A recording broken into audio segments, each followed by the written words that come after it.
Welcome to the Jackson Cloud. I'm Jamin. I'm Casey. And I'm Olivia. And we are on the fourth letter to the churches. To just learn more about these letters to the churches, probably helpful, listen to our first episode on the Church of Ephesus. But if you just want today's church, let's learn how to pronounce it the way that they would. I always say Thyatira, but that's because I'm reading it. Thyatira. Nope. Thyatira. Thyatira. Thyatira. I'm just going to call it Thyatira. Sorry, everybody. Just the Tira. It's close enough. The Tira? The Tira. The Tira. The Tira. The tiara. I was trying to at least be close, but okay. I just went a Shakira. Okay. Yeah, So no, I the- noticed. The angel of the church in Thyatira, right? The words of the Son of God, who has eyes like flame of fire and whose feet are like burnished bronze. Which is who? Jesus. Jesus. The answer is always Jesus. Yep. Our three phases of all the letters. One. Hello. Secondly, The review. And then finally, blessing Promise. or blessing or promise. Yeah. To the fullness of where Revelation is headed, if you are faithful. Okay. Jesus opens up Thyatira. Thyatira was probably, Gordon D. Fee says, probably the least significant of the 7 cities, towns to which John wrote. The letter they received is the longest of the 7. Interesting. so the least shall get the most. Yeah, this is the weird church out in the countryside that you've heard the stories coming in. No, just kidding. Okay. No, it's usually the one in the city that's the weird one that has all the stories about it. Okay, fair enough. That's true. Maybe. Well, either way, this one was the least significant of 7 cities, but gets the longest review. And it's not very pleasant, but starts off all right. I know your works, your love and faith and service and patient endurance, and that your latter works exceed the first. Yay! In other words, they've grown better. Well, who are they doing better than in that regard? Ephesus Ephesus. Because Ephesus, started out real great. but the only big critique Jesus had on them was, They lost their love. you've abandoned the love you had at first. So it's interesting. Thyatira, You got better from when you started. yeah. But then, There's more. but I have this against you. It's like, oh yeah, it'd probably be minor. That you tolerate that woman Jezebel, who calls herself a prophetess, and is teaching and seducing my servants to practice sexual immorality and to eat food sacrificed to idols. Where have we heard that before? The previous The one. last one. Yeah, the last Sexual church over in immorality, Pergamum. Food to idols. Yeah, those two, we're now seeing that those two always seem to go together. So when we think of those things, we can be thinking of either temple worship, where sexual immorality was practiced, or where you did eat foods with the demons that were present in that unsacred space. You could be thinking about that. But you could also be thinking about sexual immorality also just being a reference to worshiping the false gods. Because that's ultimately a huge analogy throughout the Bible of what it means to worship the false gods, right? Because who is Israel's husband? Jesus. Yeah, well, God, yeah.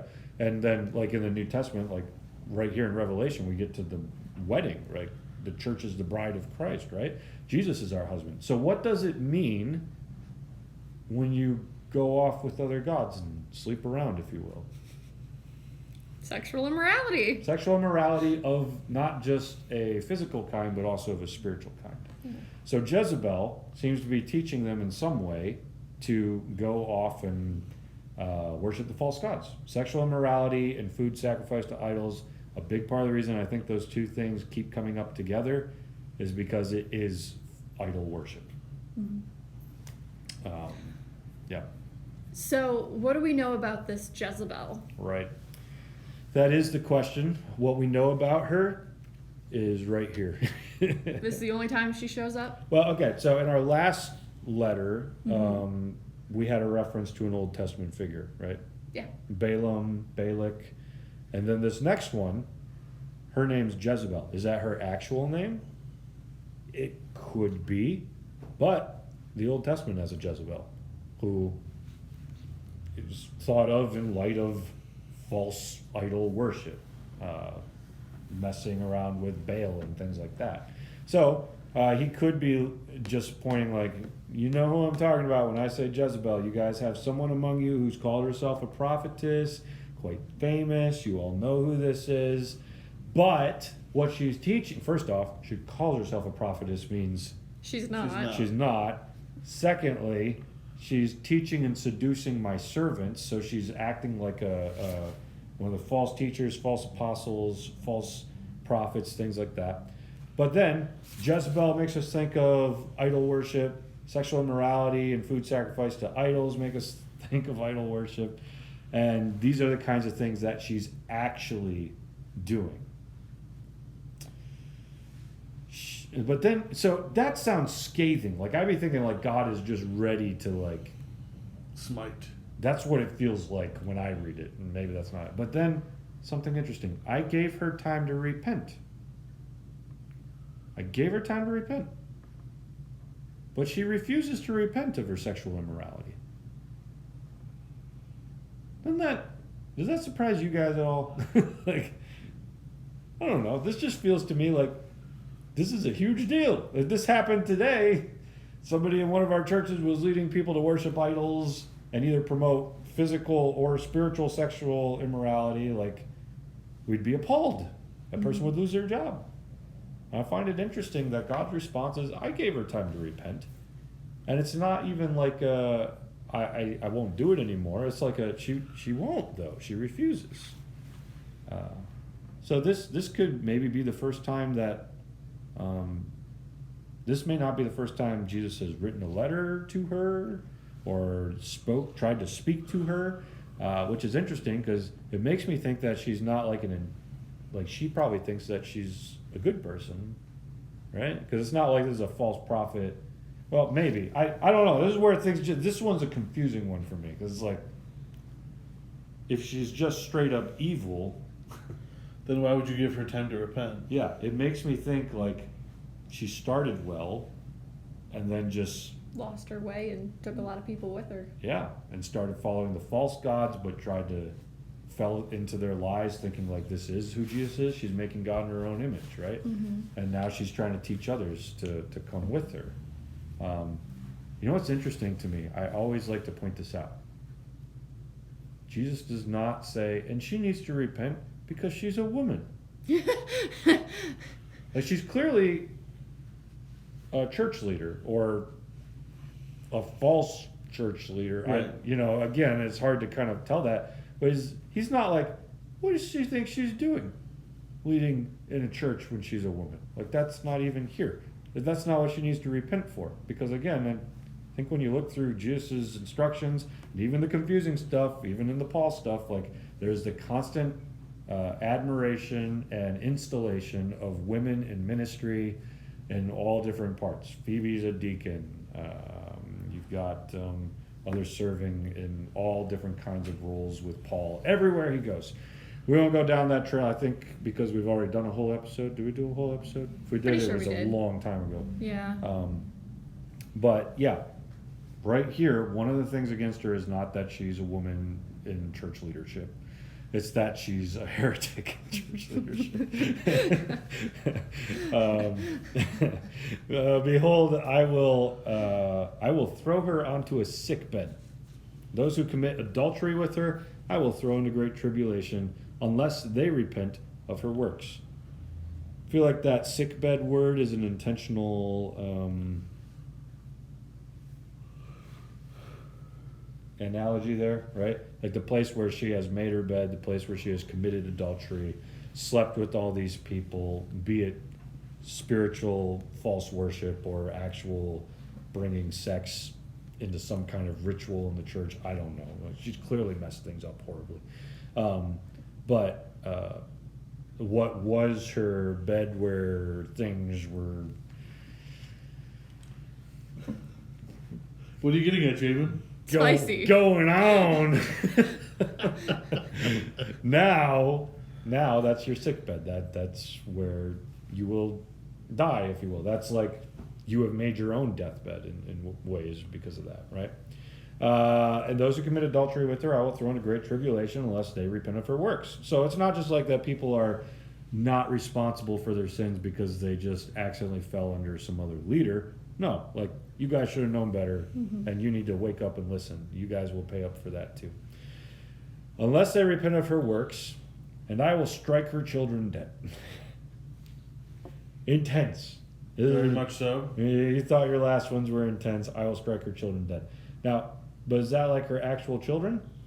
See, that's what I'm wondering, because we've got this talking about her and her followers and then her children. But, like, is her children another way just to say, you know, like the people she is teaching? Like, Yeah. are those her children, or are we talking actual children? Because, again, like, we don't really know anything about this woman. Like, she might not even have actual children. Yeah. Well, Gordon D. Fee would go your route, and I would agree with you, because it was the same sentence, right? Those who commit adultery with her, I will throw in great tribulation. That's who we're thinking of. Those who commit adultery, unless they repent of her works, and I will strike her children dead. Unless her children are Nephilim, because her sexual immorality is with demons. Ooh, Olivia's gone straight up conspiracy theory. All right. I've taught you too much, and now you've taken it the wrong route. I'm just saying. Interesting thoughts. She just wanted to use a buzzword with you. Interesting thoughts. Nephilim. Aliens. I just think there's space. Now at the end of this, we have to put the Nephilim link because what the heck?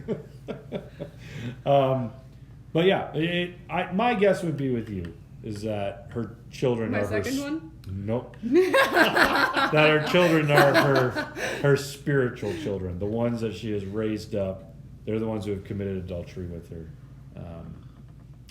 And all the churches will know that I am he who searches mind and heart, and I will give to each of you according to your works. The rest of you in Thyatira do not hold this teaching, who have not learned what some call the deep things of Satan. To you I say, I do not lay on you any other burden. All right, let's pause. What are the deep things of Satan? Well, before we get to that, backing up one sentence. I give to each of you according to your works. What is the works of Jezebel and her people? Sexual immorality? Well, yeah, I mean, they're living a life towards Satan, false gods, and the death that comes with them. Right? Yeah. And so, like, saying, like, you all will face judgment, you all will die for sin, like, that's what sin does. It disintegrates us and eventually kills us. So it's like the turning you over to your works. So if you're going to live that way, you're going to get that. But likewise, I search the mind and heart. So if I see those of you doing the other things, love, faith, service, patient endurance, the things that we said before, Jezebel, like, you also get the what's according to your works, right? So if you're patient, I will be patient with you also.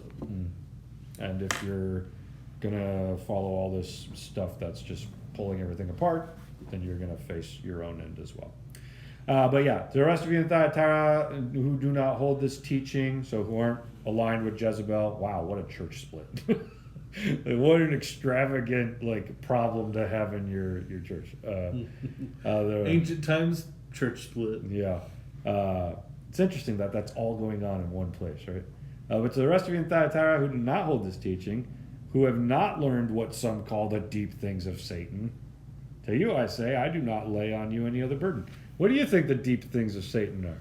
Like, that's just been connected, I think, to Jezebel, right? Right. It probably has to do with what she's teaching. Mm-hmm. Like, I mean, like we said, we don't know how purposeful this has been on her part. Like, maybe she's not realizing that these are the deep things of Satan, yet they are. I mean, do you think converting it to modern, you think it was like witchcraft? I mean, you could fit that into a lot of the analogies, but that wouldn't be my first thought. But you could go there. Like, are they all here trying to do magic and all that? Probably not. So, but it's all that stuff too that's connected to the false gods. So, like, you could go that route. Maybe that's piece of what some of them are doing. Yeah. I'm just throwing out a guess because even though it doesn't say that, the deep things of Satan feels like it could be a multitude of things. Yeah.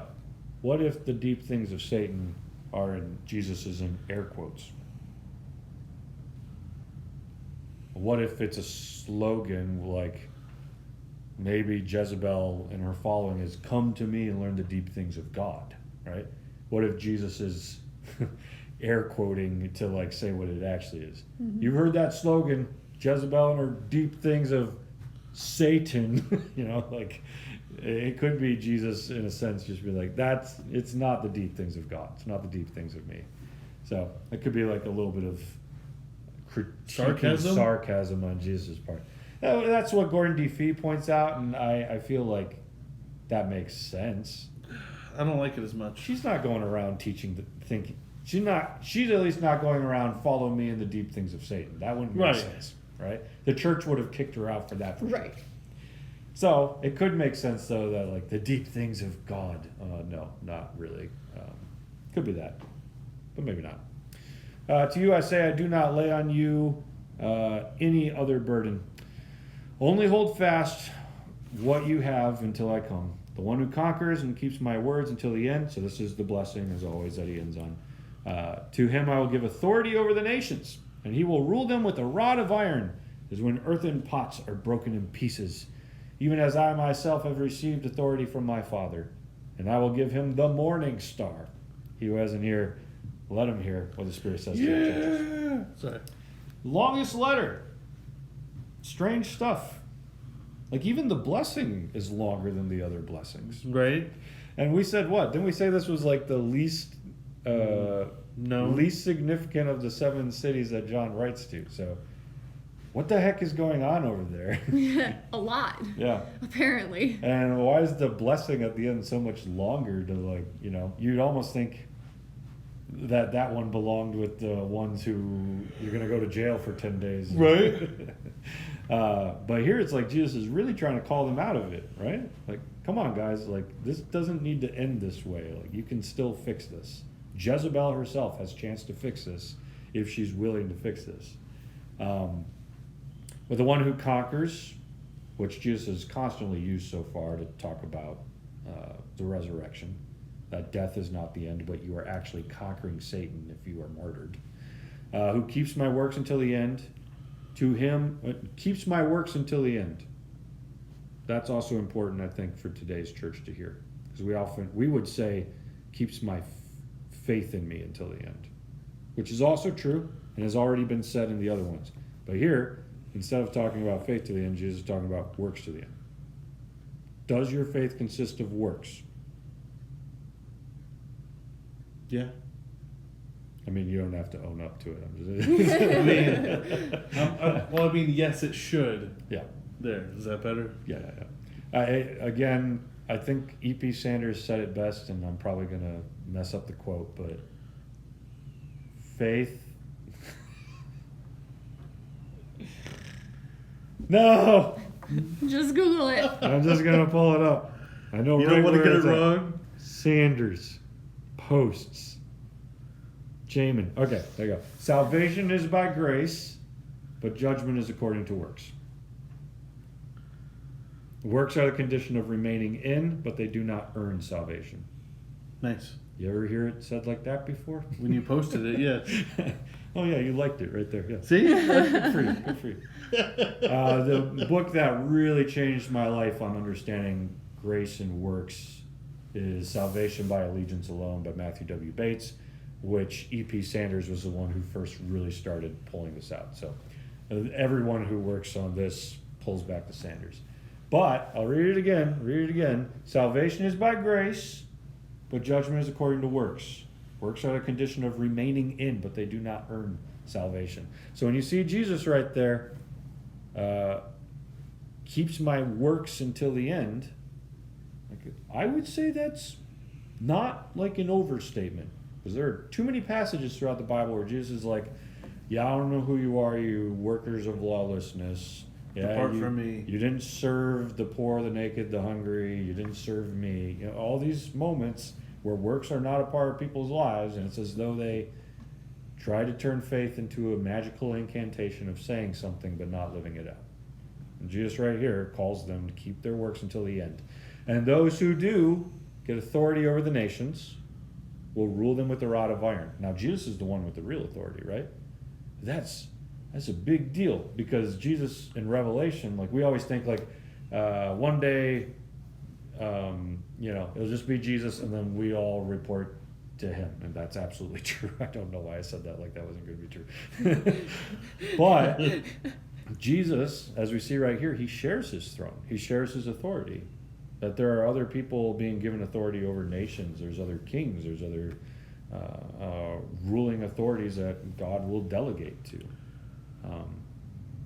And then those who conquer, they will rule with a rod of iron. I'm confused. What? What's the rod of iron significant for? Wouldn't that be that? Isn't that a call back to the Messiah? Yeah, where David is told in Psalm 2, ask of me, and I will make the nations your heritage and the ends of the earth your possession. You shall break them with a rod of iron and dash them in pieces like a potter's vessel. The Lord said to me, you are my son, today I've begotten you. In other words, it's a way of saying to David and to the son of David that is to come, the authority, the scepter, the rod of iron will never depart from the line of David. So when Jesus quotes about how we have the rod of iron, we know that he's quoting the psalm about the Messiah, but that's also a call to Jesus saying, just as I have the rod of iron and authority over everything, I'm giving it to you as well. That's powerful. It's no wonder that Paul at one point said that one day we'll judge angels. Right. So look what we were just called. You know, Jesus shares his authority with us. He shares his throne. He shares his staff. And I will give him the morning star, which is going to make Casey go crazy. Yeah. Yep. But if we were to go to 22:16 really quick, okay? Nope, that's not how you do it. In Revelation 22:16, here's where we see morning star show up again. Oh my gosh, I can't type. I, Jesus, have sent my angel to testify to you about these things for your churches. I am the root and the descendant of David. Hey, that was just there. The bright morning star. Hey, that was just there. So, Revelation, between Thyatira and the end of Revelation, there's like this callback to Thyatira, right? Mm-hmm. So no weapon. Yeah. Duh. All of the words that Jesus is going to use throughout these blessings and whatnot are going to resurface throughout Revelation. Mm-hmm. It's a really interesting book where, man, just the writing of it's so complex. Like, I'm going to put this here, I'm going to come back to this. It makes you think John had to do the letters last, you know, like, I'm going to give the blessing to each one of them now, and I know what I'm referencing in my letter later. He who has an ear, let him hear what the Spirit says to the churches. Which is a phrase that's been used a lot, actually, to every church so far, I think, right? Yeah, Yep. Every church coming up too. All right, so that's our fourth church. Longest letter, most unknown church, and it's an intense one, but there's grace even in the midst of all that stuff. A lot of stuff that most people today would not even think about giving grace to. We would cancel culture this for sure, right? Yep. Yeah. For sure. And yet Jesus is like, I'm trying to get them to repent. I'll even give them power if they do. Yeah. Well, yeah. I mean, we just don't think this way. That's a conviction I think would be good to sit with. Okay, let us know what you picked up on in this letter. In the Discord. And see if you can beat me to the first comment of this video. And we'll catch you then.